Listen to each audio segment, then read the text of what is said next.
السلام علیکم۔ آج 10ویں روزے کی مناسبت سے سورہ انفال کی آیت نمبر 24 ہے، یہ میں آپ کی خدمت میں پیش کرنا چاہ رہا ہوں۔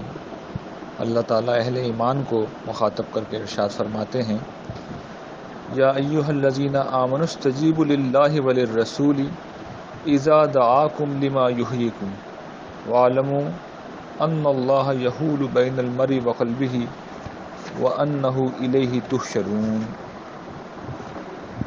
مطلب یہ ہے آیات کا کہ ایمان والو، اللہ اور اس کے رسول کی دعوت پر لبیک کہو، ان کی پکار کا جواب دو، جبکہ رسول تمہیں اس چیز کی طرف بلا رہا ہے جو تم کو زندگی بخشنے والی ہے، اور جان رکھو کہ اللہ آدمی اور اس کے دل کے درمیان حائل ہو جایا کرتا ہے، اور یاد رکھو کہ تم ایک دن اسی کی طرف سمیٹے جاؤ گے۔ ان آیات میں، بلکہ ایک ہی آیت ہے، اس آیت میں اللہ تعالیٰ نے اصل میں ایک بڑی اہم بات کہی ہے۔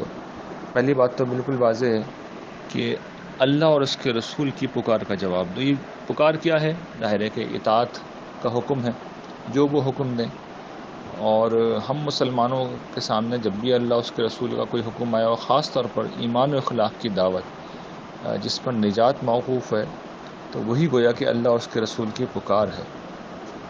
اور یا پھر یہ کہ ہمارے حالات کے اعتبار سے جو بھی مطالبہ سامنے آئے، وہ گویا کہ اللہ اور اس کے رسول کی پکار ہے، دعوت ہے، جس پر ہم اگر جواب نہیں دیں گے تو دیکھیے اب اس کا نتیجہ کیا نکلے گا۔ لیکن اس سے پہلے یہ سمجھ لیں کہ اللہ تعالیٰ ایک بات تو یہ کہہ رہے ہیں کہ لما یحییکم، یعنی جس چیز کی طرف وہ تمہیں بلا رہے ہیں وہ تمہیں زندگی دینے والی ہے، وہ تمہارے لیے خیر کا اور بھلائی کا باعث ہے، دنیا میں بھی تمہیں زندہ کرے گی، اور آخرت میں تو حقیقی زندگی انہی لوگوں کو ملے گی جو اللہ کے اطاعت گزار ہوں گے۔ لیکن جو لوگ اس دعوت کو سن کر انسنی کر جاتے ہیں، اللہ تعالیٰ کہتے ہیں کہ اللہ تعالیٰ، یاد رکھیں اس کا قانون، کہ وہ آدمی اور اس کے دل کے درمیان حائل ہو جاتا ہے۔ اور یہ کیا چیز ہے؟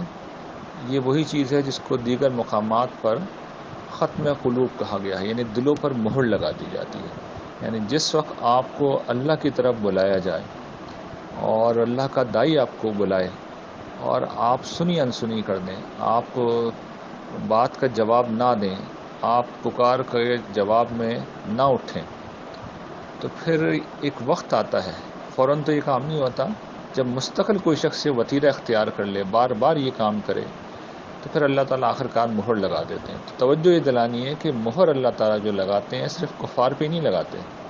وہ قرآن نے کہا ہے نا، ختم اللہ علی قلوبہم وعلی سمعہم وعلی ابصارہم غشاوہ، وہ مسلمانوں کے دلوں پہ بھی لگا دیتے ہیں۔